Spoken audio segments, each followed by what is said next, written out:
할렐루야, 안녕하십니까? 그러니까 오늘이 벌써 목요일이 되나요? 건강하시죠? 우리 다 같이 오늘도 찬양 드리시면서 이 예배를 또 이 예배를 통해서 힘찬 하루 활짝 열겠습니다. 주 품에 품으소서, 능력의 팔로 덮으소서. 거친 파도 날 향해 와도 주와 함께 날아오르리. 언제 들어봐도 이 가사는 참 제게 큰 힘을 주는 그런 가사인 것 같습니다. 주와 함께 날아오르리. 저는 이 가사 너무 좋습니다.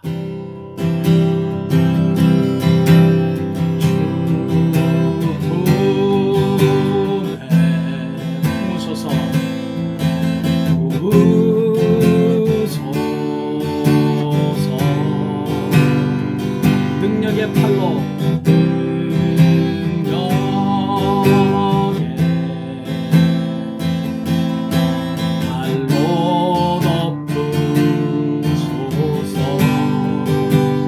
거친 파도 날 향해 와도 주와 함께 날아오르리.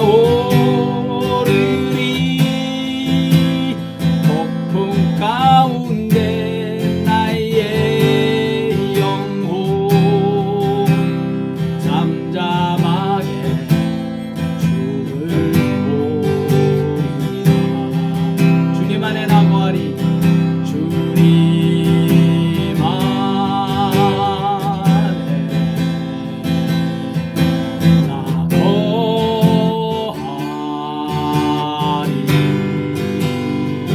주 능력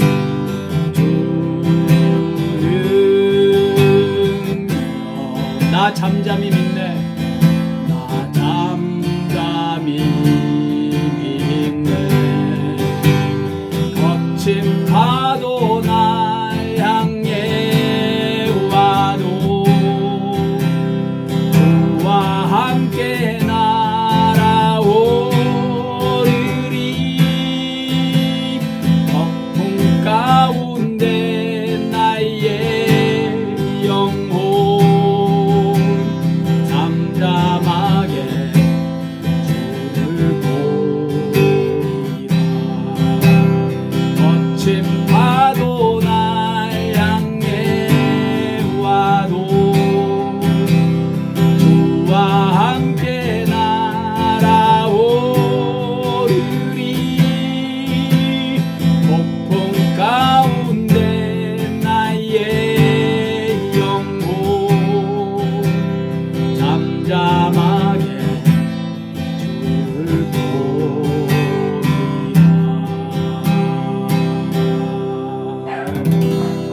아버지 하나님, 오늘도 우리들을 지키시고 보호하시며 폭풍 가운데서는 우리와 함께 그 폭풍 위로 날아 올라가게 하시는 우리 주님, 그런 주님이 나와 함께 계시다는 그 믿음을 가지고 이 예배를 드리며 이 찬송을 드립니다. 주여, 저희들의 예배, 이 찬양을 받으시고 저희들에게 필요한 은혜 풍성하게 베풀어 주시옵소서. 예수님의 귀하신 이름으로 감사하며 기도하옵나이다. 아멘. 하나님의 말씀은 계속해서 사도행전 9장 3절에서 5절 읽겠습니다. 사도행전 9장 3절에서 5절 읽겠습니다. 시작. 사울이 길을 가다가 다메섹에 가까이 이르더니 호련히 하늘로부터 빛이 그를 둘러 비추는지라. 땅에 엎드러져 들음에 소리가 있어 이르시되 사울아 사울아 내가 어찌하여 나를 박해하느냐 하시거늘 대답하되 주여 누구시니까? 이르시되 나는 내가 박해하는 예수라. 아멘. 사울이 강렬한 빛으로 인하여 땅에 엎드러졌습니다. 어제 그렇게 주님 앞에 엎드릴 줄 아는 자가 되어야 한다는 말씀을 드렸는데 오늘도 그 말씀을 좀 더 드리려고 합니다. 전능하신 하나님 아버지 앞에 진실되이 그리고 겸손하게 엎드려질 줄 아는 사람에게 주어지는 빼놓을 수 없는 귀한 축복. 그 축복이 하나 있습니다. 그것은 주님의 음성이 들린다는 것입니다. 주님의 십자가의 사랑 앞에 엎드릴 줄 아는 사람은 주의 음성을 듣게 돼 있습니다. 주의 음성을 듣지 못한다면 이유는 딱 하나지요. 엎드리지 않기 때문에 듣지 못하는 것입니다. 오늘 본문 보십시오. 4절 땅에 엎드러져 들으매 그랬습니다. 땅에 엎드러져 들으매 그렇습니다. 사울이 땅에 엎드러지자 주의 음성이 들려왔습니다. 교만한 자는 결코 주의 음성 들을 수 없습니다. 하나님께서 불순종하는 이스라엘 백성들을 향하여 너희 목이 곧은 백성들이라고 부르셨던 것 기억하십니까? 목이 곧은 백성. 무슨 말이죠? 목이 뻣뻣해서 감히 하나님의 말씀을 듣지 않는다는 것입니다. 교만한 백성들이라는 거죠. 교만은 제가 알고 있는 성경 지식으로는 하나님께서 가장 싫어하시는 죄입니다. 하나님을 섬기던 천사가 사단이 된 것도 교만 때문이었다고 성경은 말씀합니다. 쥐가 하나님보다 더 높아지겠다고 까불었습니다. 하나님보다 더 위에 서겠다고 자신했습니다. 교만이지요. 아담이 하나님께서 먹지 말라는 선악과를 굳이 따먹었던 것은 다름 아닌 선악과를 먹으면 네가 하나님과 같이 될 것이라는 사단의 유혹과 거짓말에 속아서 넘어간 것입니다. 나도 하나님과 같이 될 수 있다?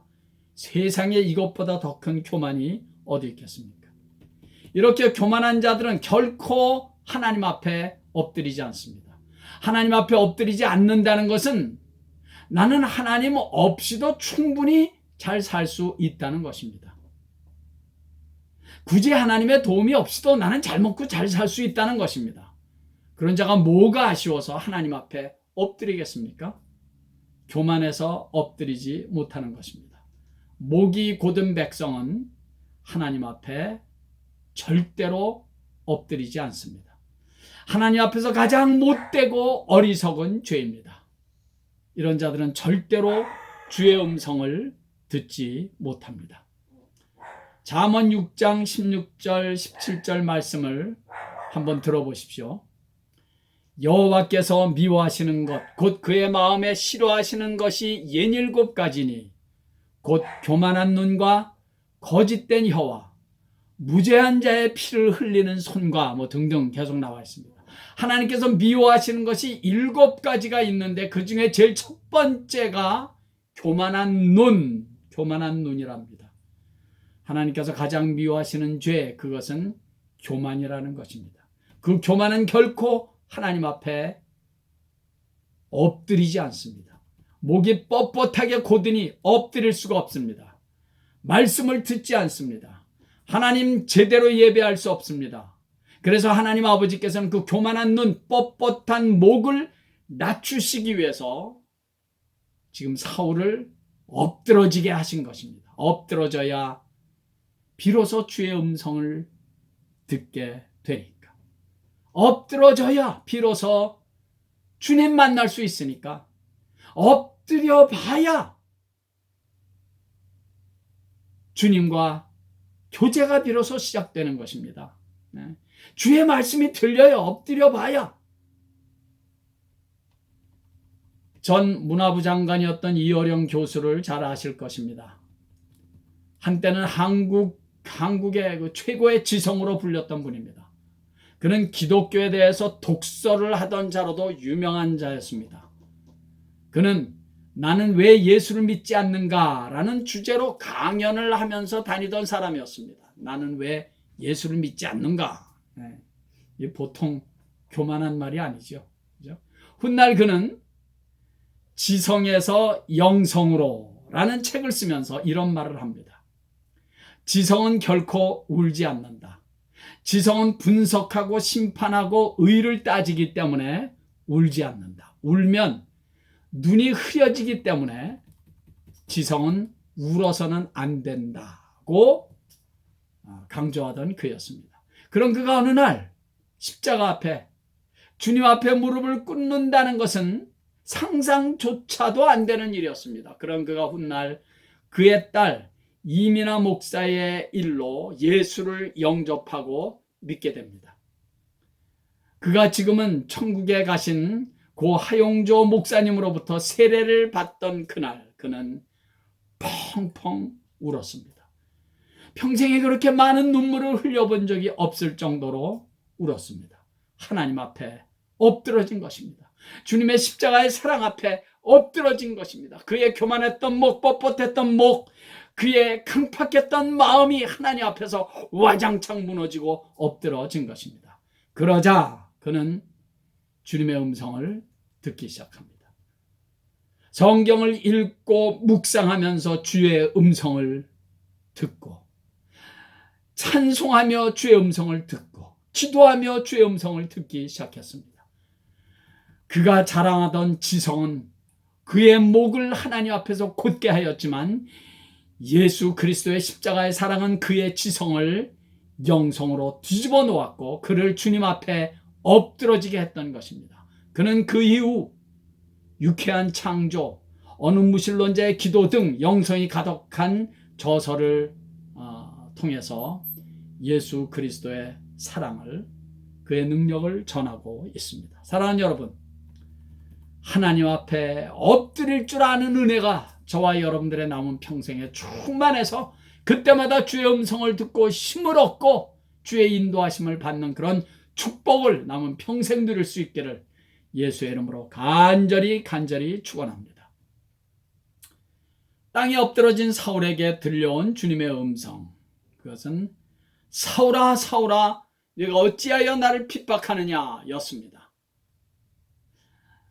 그런데 말입니다. 사실 사울은 예수님을 대면해서 만난 적이 한 번도 없었습니다. 그런 사울에게 사울아 사울아 네가 어찌하여 나를 핍박하느냐라는 주님의 말씀은 사울에게 큰 충격이었을 것입니다. 아니, 만나지도 보지도 못한 사람을 내가 핍박하다니 이거 얼마나 큰 충격적인 말입니까? 주여 니시오니까 나는 내가 핍박하는 예수라. 여러분, 사울은 예수를 보지도 만난 적도 없는 사람인데 어떻게 예수를 핍박한단 말입니까? 사울은 예루살렘 교회를 핍박하고 그 교회 성도들을 핍박했지 예수를 핍박한 적이 없었습니다. 그런데 예수님이 나타나셔서 하시는 말씀이 내가 어찌하여 나를 핍박하느냐고 말씀하시는 겁니다. 지금 주님께서는 사울이 예루살렘 교회를 핍박하고 그 교회 성도들을 핍박하는 것을 두고 내가 지금 바로 나를 핍박하고 있는 것이다 라고 말씀하는 것임을 우리는 절대로 놓쳐서는 안 됩니다. 실로 이 말씀은 사울에게는 큰 충격의 말씀이었던 것입니다. 짧지 않은 세월을 사역을 하고 목회를 하다 보니까 교회를 힘들게 하는 사람들이 간혹 있습니다. 심한 분은 교회를 힘들게 하는 것을 마치 사명으로 여기는 것 같은 생각이 들 정도로 교회를 그리고 목회자를 힘들게 하는 분들도 있습니다. 물론 흔치는 않지요. 그런 분들은 이 사도행전 9장 4절의 말씀 내가 어찌하여 나를 핍박하느냐 이 말씀으로 꼭 회개하는 계기가 됐으면 좋겠습니다. 교회를 힘들게 하는 것은 곧 예수를 힘들게 하는 것이고 교회를 핍박하는 것은 곧 예수를 핍박하는 것이기 때문입니다.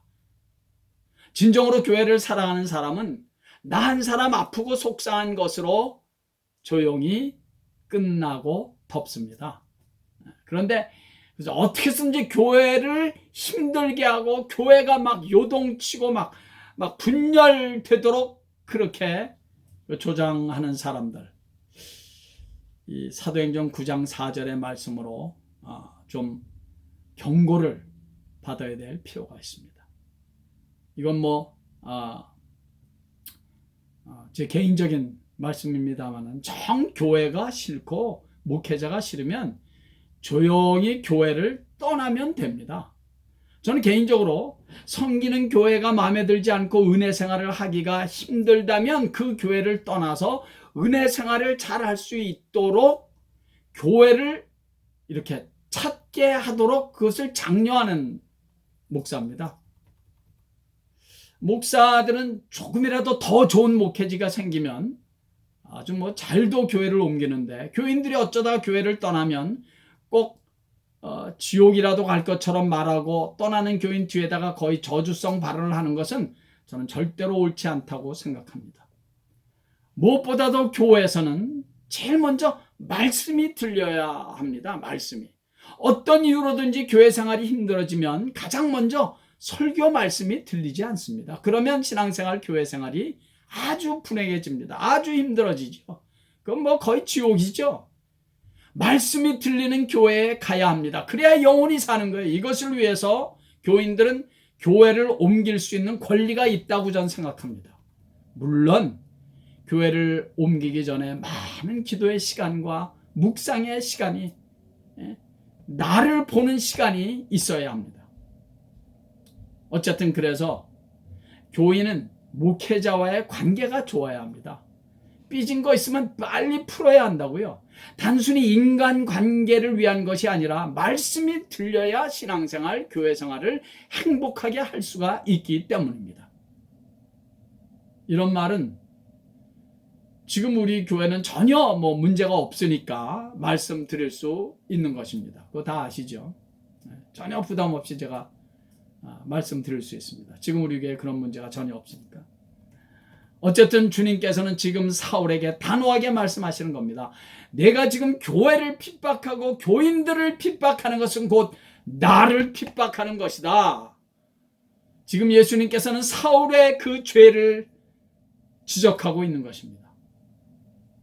주님께서는 박해라는 단어를, 옛날 성경에는 핍박이라는 단어를 2번씩이나 언급하셨습니다. 내가 어찌하여 나를 핍박하느냐? 나는 내가 핍박하는 예수라. 이 한마디는 제가 믿기는 아마도 사울의 평생의 가장 충격적인 말이었을 것입니다. 하나님을 섬기는 일이라면 타의 추종을 불허할 사람이 바로 사울인데, 율법을 지키는 일이라면 그 누구에게도 지지 않을 사람이 사울인데, 하나님을 향한 열심이라면 나보다 더한 사람 있으면 나오라 그래 라고 큰 소리 칠 수 있을 정도로 그럴 만한 사람이 사울인데, 나는 내가 핍박하는 예수라니, 그 말은 그에게 엄청난 충격적인 말이었을 것입니다. 한 번도 상대의 강한 힘이나 권력에 의해서 엎드러져 본 적이 없는 사울을 땅에 엎드러지게 한 자, 예수 그리스도. 한 번도 자신의 의지로 남 앞에 무릎 꿇고 엎드려 본 적이 없는 사울을 땅에 엎드러지게 하신 분, 예수. 나는 내가 핍박하는 예수다. 이 말처럼 충격적인 말, 이런 사건은 이제까지도 없었고 앞으로도 사울에게는 없을 것입니다. 스데반이 돌에 맞아 죽어가면서도 예수가 하나님 우편에 서신 것을 보았다고 했는데, 그 예수가 지금 사울에게 나타나셔서 나는 네가 핍박하는 예수다 라고 말할 때 그것처럼 사울에게 충격적인 말은 없었습니다. 스데반이 돌에 맞아 죽어가면서까지 주여 저들의 죄를 저들에게 돌리지 말라고 기도했던 그 예수, 도대체 그 예수가 누구길래 돌에 맞아 죽어가는 자리에서도 저들을 용서해달라고 기도하는가?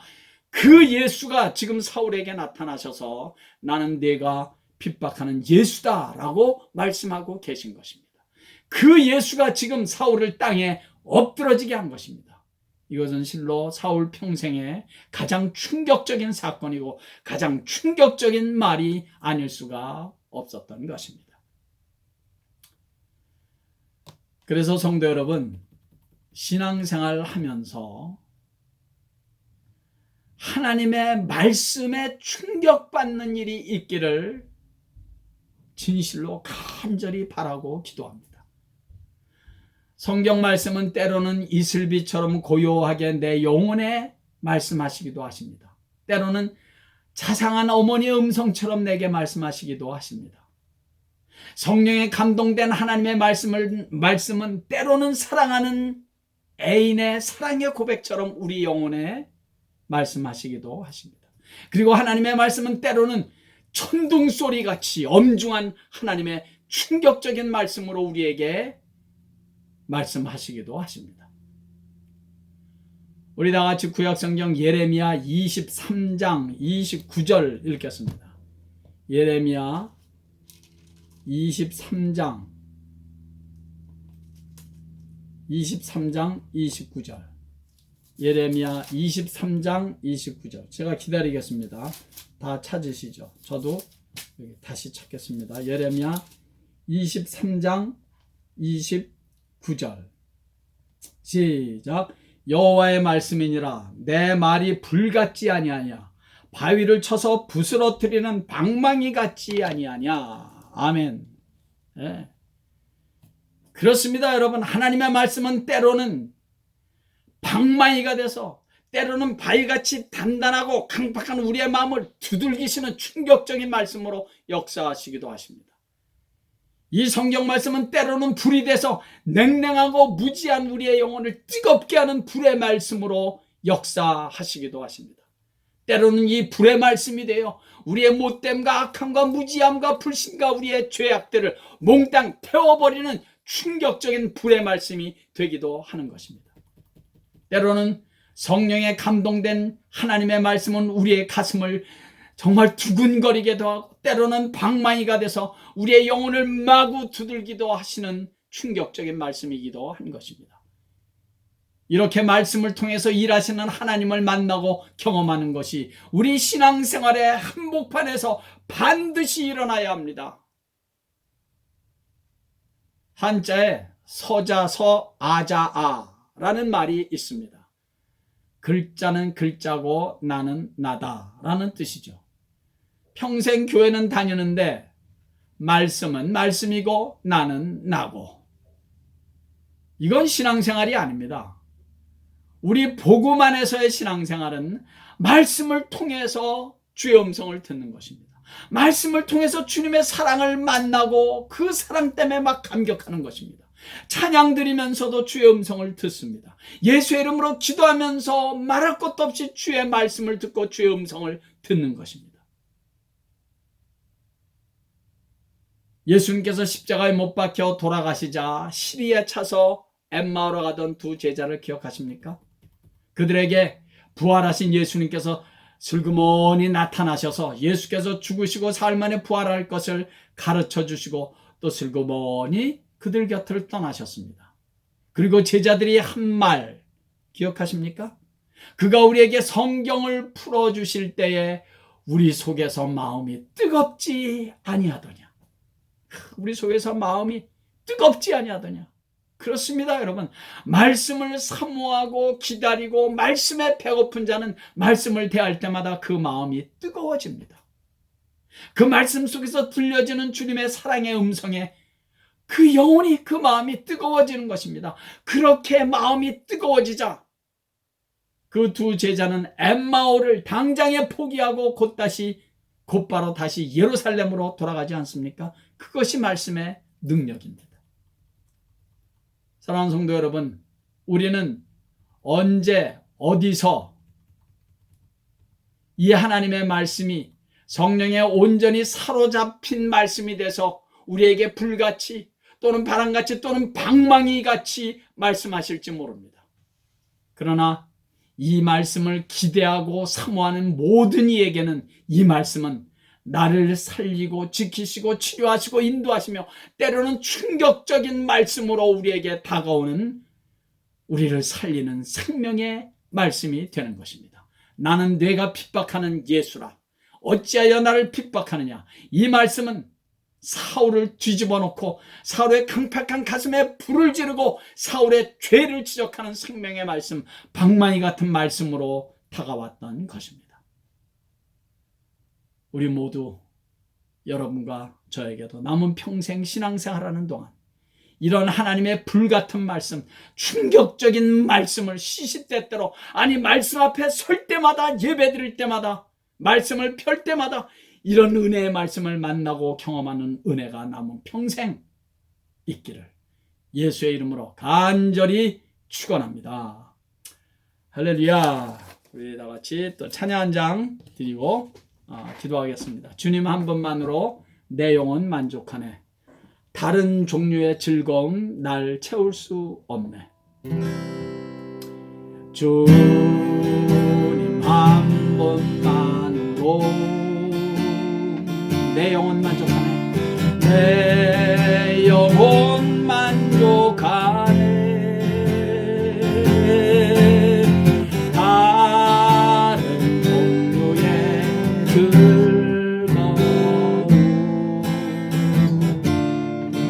날 채울 수 없네. 아멘. 주님 한 분만으로, 주님 한 분만으로 내 영혼 기뻐하네. 세상이 주는 어떤 유혹도 날 흔들 수 없네. 이것이 나의 이것이 나의 노래. 이것이 내 소망의 이유. 주 나의 모든 것. 주님 한 분만으로, 주님 한 분만으로 내 영혼 만족하네. 내 영혼 만족하네. 다른 종류의 즐거움, 다른 종류의 즐거움 날 채울 수 없네. 주님 한 분만으로, 주님 한 분만으로 내 영혼 기뻐하네. 내 영혼 기뻐하네. 세상이 주는 어떤 욕도, 세상이 주는 어떤 유혹도 날 흔들 수 없네. 이것이 나의 이것이 나의 노래. 이것이 내 소망의 이유. 주 나의 모든 것. 이것이 나의 이것이 나의 노래. 이것이 내 소망의 이유. 주 나의 모든 것. 주 나의 모든 것.